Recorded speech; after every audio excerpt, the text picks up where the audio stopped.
Righto, welcome to episode 11 with RIP 186. In this episode, I'm going to show you guys what we had to do to put the dash in, the hiccups along the way. We're going to get the car safe to drive on the road, and then I'm going to take you guys for the maiden voyage, and we're going to bed these Wilwood brakes in.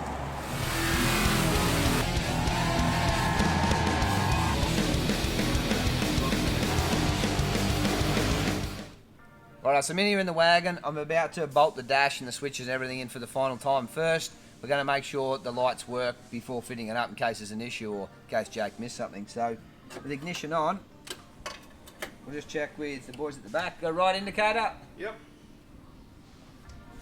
Left indicator. Yep. And a brake light. Yep. Beautiful. You want to check the front for me?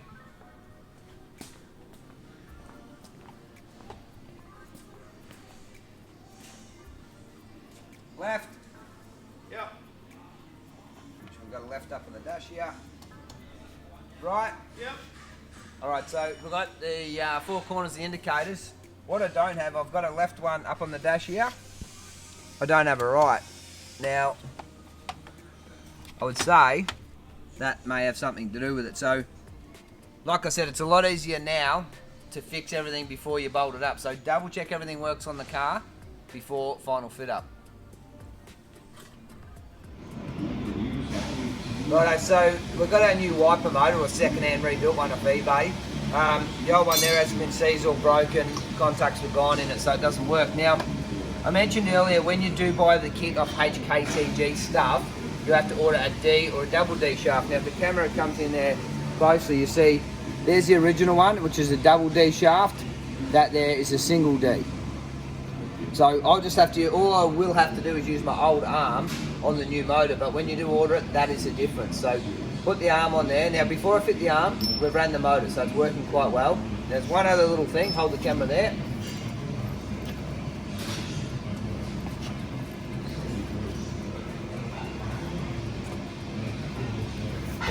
You will have to replace the plug. Now there's your original plug off your wiper motor.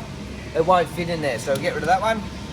Now we have to go to a push-on terminal. Now, before you crimp your terminal, you will have to bend them, so make it a lot easier because it's super tight in there. So before you go to do it, bend your terminal, crimp it up, all four of them, push them on, then fit the wiper motor.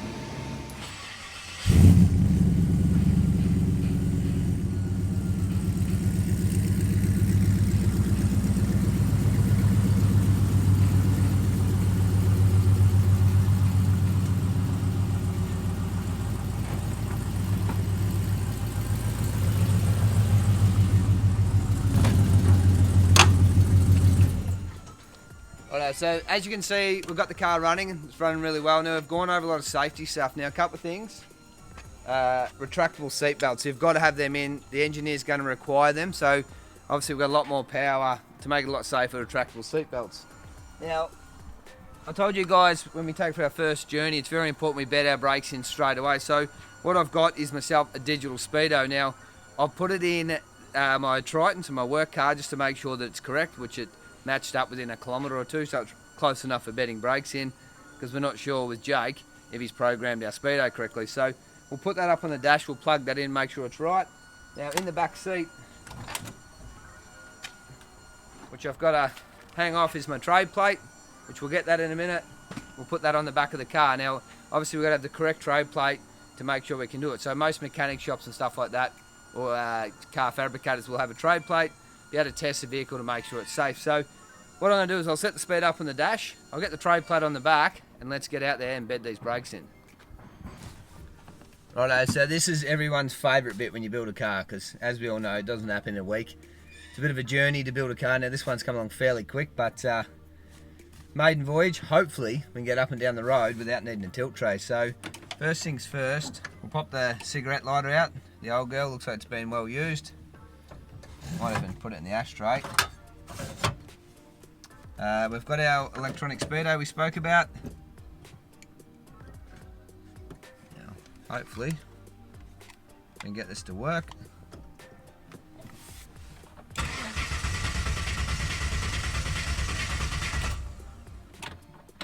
Yeah, wow. Car used to go. Oh, it's back. Alright, so Speedo's trying to calibrate at the moment, or calculate and get working. Now we know it's correct in the Triton, so we've checked that. So throw it on. Like I said, safety first. Even my cameraman, you're going to be putting a belt on too. Now normally when we test drive a car, you always go alone. So before anyone has something to say about that, the reason he's in there, we've got the camera running. We're going to run you through you guys through on how it is safe to bed your wheel with brakes in. So while he's on the camera, I can talk you through it. It's going to be a safe road. Everything on the car works, so we should be all good. So, all right, Speedo's up and about. What we'll also do is we'll check Jake's Speedo. I think everything's working now. I haven't checked on the temp gauge, so that, and obviously the radio, but we won't be using the radio. We're not 18 anymore, and we don't need the tunes belting out while we're cruising. So, belt on, thanks cameraman, and we're going to go for a drive.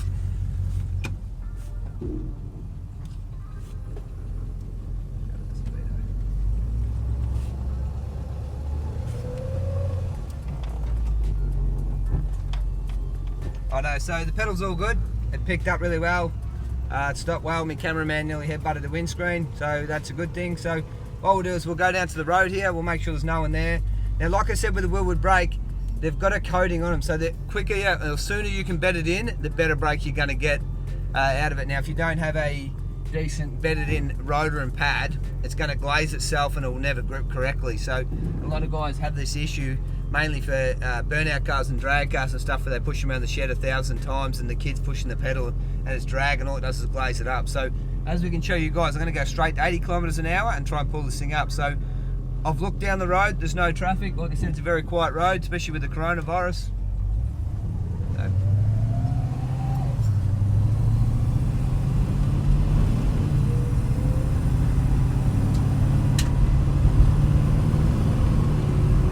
Close to 80 kilometers an hour if we hold on there.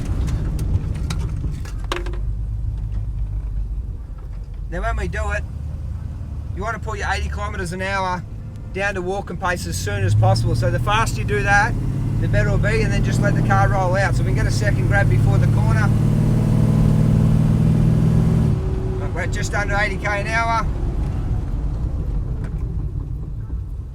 And we'll just let it roll out of it, like I said. About 10 kilometers an hour we've gone out of jogging pace, so that's really good. Now the secret is we'll just pull over off the side of the road, then we'll keep the car rolling. I'm just going to do a U-turn because I know that this road's nice and quiet, and if you're lucky and look at the speedo down there at the moment, we're just rolling through. Let our one car for the day go through.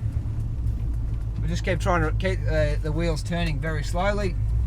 Now we want to probably do this 3 or 4 times, and as hard as you can, burn them in as quick as you can, and they seem to work really well. So same procedure as we go back to the shop.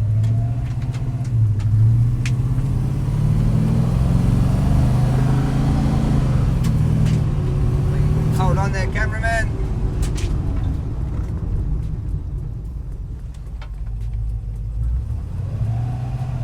Now they're pulling up sensational. I don't think there was ever a HT Holden ever pull up that quick. So we'll go one more time, then we'll cruise around the block and let them naturally cool. So, pull it back up again. Alright, now after you've bed your brakes and you've given it your 3, 4 or 5 really heavy braking procedures, and you know it feels good, the brakes are going to be super hot and they're going to have a little bit of smell to them. So ideally cruise around the block, you know the pedal's going to be fine, so let them naturally cool. Come back, park the car up, let the whole car cool down, check over it, make sure it's safe, quick spanner check, then you should have a perfect brake pedal. So if there is an issue after you've done that, try the bedding procedure one more time, and then you'll have the best brakes in town. So now, let's just get out, enjoy the moment. Now, if we have a look down, I've got no temperature on there and I can smell the car already, so Jake has to have a look at that. It's one thing that we'll be back for Jake. Now, he's done an awesome job wiring this thing, but unfortunately, in between the 1,000 phone calls we get and the tech support, he's been jumping in and out of the car. So I appreciate his work he's done there, but I still don't have a temp gauge. Now, being an LS, I'm pretty confident if this thing's got water, it shouldn't have many issues.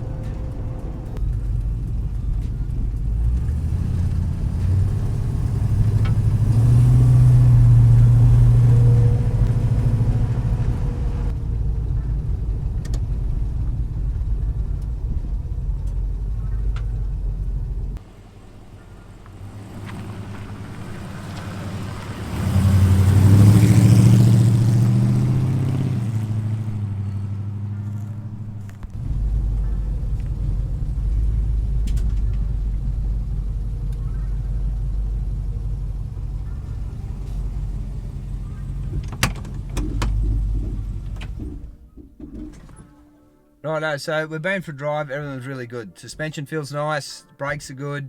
What we might do is check the fluids, make sure everything's good, run the spanner over it, and then maybe later the servo, I might take it out in the pad and see what it's got. Alright, I'm here, I'm on the burnout pad at the rod shop, one of my favourite spots, obviously with RIP 186. Now, this is going to be the end of the series. The car's up, it's about, it's driving awesome. Unfortunately with the coronavirus, we can't get it to the engineering and we can't get it together roadworthy, so that'll be the end of that. But if you do remember at the start, I tried to lay a burnout in RIP 186. Didn't go so well.